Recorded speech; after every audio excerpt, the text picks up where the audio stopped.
hynie. Tak sme sa to učili na biológii. V boji druhov medzi sebou sa môžu presadiť len silní. Slabí zaniknú natrvalo. Prirodzený výber je proces, v ktorom sa priaznivé dedičné schopnosti v nasledujúcich generáciách živočíchov stávajú častejšími, zatiaľ čo nepriaznivé sa stávajú menej častými. Prežívajú teda len jedince, ktoré sa vedia danému prostrediu prispôsobiť. Prirodzený výber a boj o prežitie sa z ríše zvierat premieta aj do našich ľudských vzťahov, do nášho života. Zdá sa, že aj medzi nami prežijú len najlepší, najsilnejší, drzí a arogantní, teda tí, ktorí sa podmienkam aktuálnych tlakov a zápasov prispôsobili. Človek však nie je zviera. Teda nemal by byť.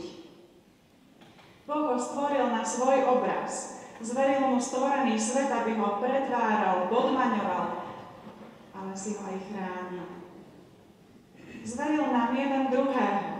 Dal nám svoje ustanovenia, pravidlá a svoj zákon, preto aby sme si vytvorili zázemie, krajiny a domovy, kde budeme žiť bezpečne a s rešpektom voči Bohu aj voči človeku. Boh nám prikázal iba to, aby sme sa milovali. Jeho blížneho aj seba samého. Ale túto Božiu víziu sme nenaplnili a nezvládli. Zákon džungle nás stále viac láka ako zákon Boží. Opíja nás ilúziou veľkosti, moci, vplyvu a bohatstva. Aj keď sme vlastne malí, slabí, zranení a prázdni. Takýto vystresovaný a nešťastný sami zo seba nemilujeme, ale šikanujeme. Ten, kto svojou agresivitou uráža a ponižuje iného, ale nie je mocný, je úbohý, lebo svoje zlo a pocit vlastnej viny či krivdy sa snaží rušiť alebo tlmiť tým, že útočí. No takto jeho pocit ukrátenia nezmizne. Utlmí ho len dočasná prevaha a momentálne pútanie pozornosti. Ako agresorov, teda ľudí, ktorí páchajú násilie, si vo svojich predstavách dosadzujeme obyčajne ľudských netvorov, zločincov alebo primitívnych extrémistov. No žiaľ, násilníci sa v našom svete a okolí pohybujú omnoho častejšie, ako si myslíme. Sú nimi niekedy už malé deti. Žiaci, ktorí si na nás dospelí všimli, že dobro a spravodlivosť nevíťazí len tak, že všetko si treba vydobiť za každú cenu. Násilia sú tiež schopní vzdelaní a úplne bezúhonne pôsobiaci ľudia, ktorí ctia pravidlá a zákony, no neznesú inakosť. Každý, kto nie je schopný prispôsobiť sa všeobecne akceptovaným normám, tak ako oni, je vystavený tlaku, výsmechu a priamym útokom.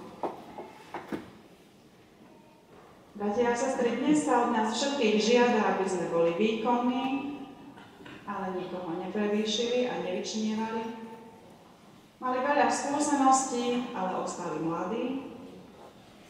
Boli otvorení, ale hovorili len to, čo chcú iní počuť. To, čo nás dnes oslabuje, pred čím kapitulujeme a klesáme, nie je len fyzické násilie. Je to každá forma nátlaku, vzbudzovania strachu, zneužívania sily, vyhrážania sa. Toto všetko je násilie. A môže sa diať v každom prostredí. V rodine, v škole, v zamestnaní, aj v cirkvi. Na vedúcich, aj podriadených, na tých, čo sa prejavia ako schopní, a aj na tých, ktorí odhalia svoju slabosť. Je možné, že tých ubitých, zlomených ľudí okolo seba aj vidíme. Ale strach, že aby sme sa ich zastali, mohlo by sa nám stať niečo podobné, nám bráni zaujať postoj. Prorok Izaiáš však píše o Božom služobníkovi, ktorý prichádza do takéhoto sveta. Krutého a zraneného. Ľuďom, s ktorými to už mnohí vzdali. Prichádza ku každému, kto sa nebojí a nehanbí vidieť sám seba takého, aký je. Zákon silnejšieho u neho neplatí. On všetky naše prognózy a predpoklady obracia na hlavu. Prichádza potichu a nenápadne. Je služobník, pripravený byť k dispozícii, byť tu pre nás. Koho konkrétne má prorok na mysli, to neviem, ale podľa tohto opisu spoznali o niekoľko storočí v Božom sluhovi Ježiša Krista. O človeku poslanom od Boha píše Izaiáš v obrazoch. Nalomenú trstinu nedolomí a tlejúci knôt neuhasí. Aj k tomu, o kom si všetci myslia z toho, už aj tak nič nebude, aj tak mu nič nepomôže, už sa nespamätá. Prichádza človek od Boha s podporou a novými nádejami. Nám sa javí, že by bolo najrozumnejšie to poškodené a nalomené dolomiť, doraziť a vyhodiť. Ale Boží sluha rozmýšľa inak. Nalomenú trstinu nedolomí ani vtedy, keď to tak robia úplne všetci. Neuhasí tlejúci knôt. Ježiš v kázni na hore svojim poslucháčom tlmočí: vy ste svetlo sveta. Vy máte byť jasný, niesť iskru. Všade tam, kde je tma a beznádej. Ale aj toto Božie poverenie sa nám zdá byť nad naše sily. Čo z nás, kresťanov, dnes žiari? Veľa svetla, pravdy, odvahy a poctivosti? Veru nie. Naše kresťanstvo sme obmedzili len na to, aby sme sami nejako prežili, aby sme vedeli fungovať. Ale ponúknuť podporu, stimul, energiu a povzniesť človeka, ktorý je zdrvený, teda prejaviť vo svojich postojoch a konaní to, čo o Bohu vyznávame, o čom v kostole počúvame, to nám veľmi nejde. To nevieme. Skrývame sa za tvrdenie, že viera je naša osobná vec, lebo sa obávame, že to, čím žijeme, po čom túžime a za čím sa v živote naháňame, by mohlo byť s deklarovanou vierou v úplnom kontraste. A komu z nás by sa takéto poznanie rozpoltenosti páčilo? To by nás mohlo zlomiť, spúknuť. Bratia a sestry, nalomenou trstinou a tlejúcim knôtom nie sú len tie jasné obete a jasní agresori. Sme nimi všetci. My, ktorí bežne dopustíme, aby sa medzi nami diala nespravodlivosť. My, ktorí sme ľahostajní voči problémom, ktoré sa nás práve netýkajú, lebo ospravedlňujeme samých seba, že máme svojich starostí dosť. Aby sme sa ospravedlnili dôkladnejšie, premietame svoju vinu na iných v presvedčení, že si to tie obete spôsobujú sami. A to je snad to najhoršie, čo robíme. Ak bezradnému, neistému človeku naznačíme alebo dáme pocítiť, že si to vlastne všetko spôsobil sám, zlomíme ho úplne. Padne do výčitiek a celkom iracionálnych pocitov viny a vezme na seba aj to, čo neurobil. A nad takýmto kresťanstvom, nad takýmito kresťanmi mohol Pán Boh zlomiť palicu už dávno. Ale neurobil to. Stále čaká. Stále dúfa, že sme sa ešte nestali zvermi, že sa v nás predsa len niečo pohne. Má nádej, že si všimneme v našom svete nejaké maja, Ostrovy, kde ľudia ľuďom dodávajú silu a nádej.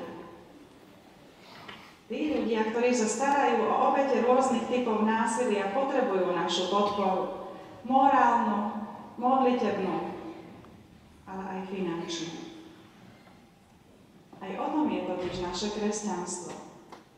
Aj z toho je zrejmé, komu a ako to veríme. Každý z nás sa totiž občas dostane do situácie, že sa cíti ako tlejúci knôt a nalomená trstina. Do situácie, v ktorej človek zrazu vôbec nevie, ako ďalej. Bojí sa čokoľvek začať. Nevie, kde je problém a ako ho treba riešiť. Nemá odvahu a ani chuť žiť. Nevie nikomu a ničomu veriť. Ani Bohu, ani človeku, ani sebe. Ak sme už takouto skúškou prešli, vieme si predstaviť, aké náročné je hľadanie východiska. A aký vzácny je vtedy človek, ktorý sa nás nezľahne, neujde od nás, ale sa nás ujme. Dlhodobé preťaženia, sklamania a hnev na seba, na iných aj na Boha, to je to, čo nás dnes láme a dusí. A sami z tohto chaosu nevidíme. Preto k nám prichádza Boh a stavia sa na našu stranu. Bez kriku. Ako malé dieťa.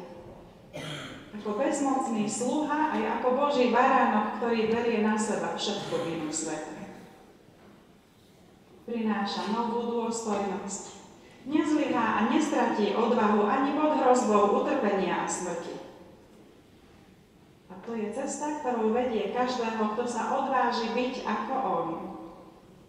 Cesta, ktorá sa nevyhne ani obeti a krížu, no vedie k dobrej budúcnosti, k dobrému koncu. Ježiš nás nedolomí a nezhasí, ani vtedy, keď sa cítime v koncoch.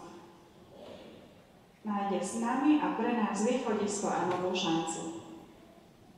Pošle nám človeka, ktorý je naozaj jeho, aby nám pomohol a aby nás podržal. Veď byť človekom, byť tu jeden pre druhého je totiž naša úloha, naše poslanie, až dovtedy, kým znova nepríde. Amen.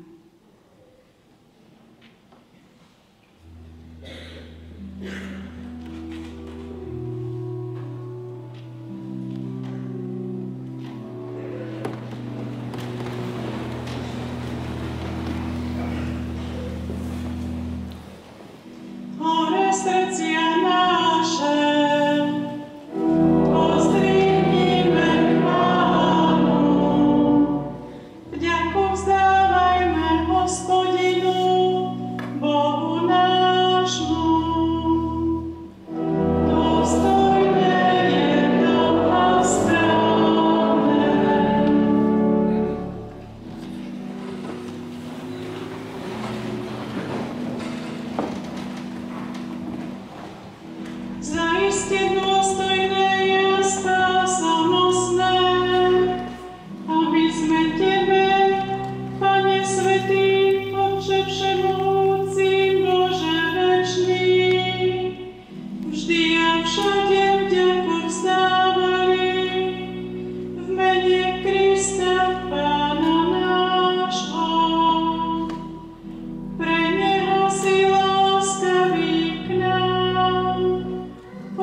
Posveteného vína prijímať budete pravé telo a pravú krv nášho Pána Ježiša Krista. Veríte?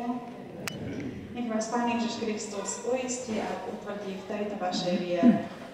Teraz nechajte prosím deti pristúpiť k požehnaniu, potom môžete prísť k večeri Pánovej a oslavovať Pána Ježiša Krista vďačnou mysľou.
Príďte.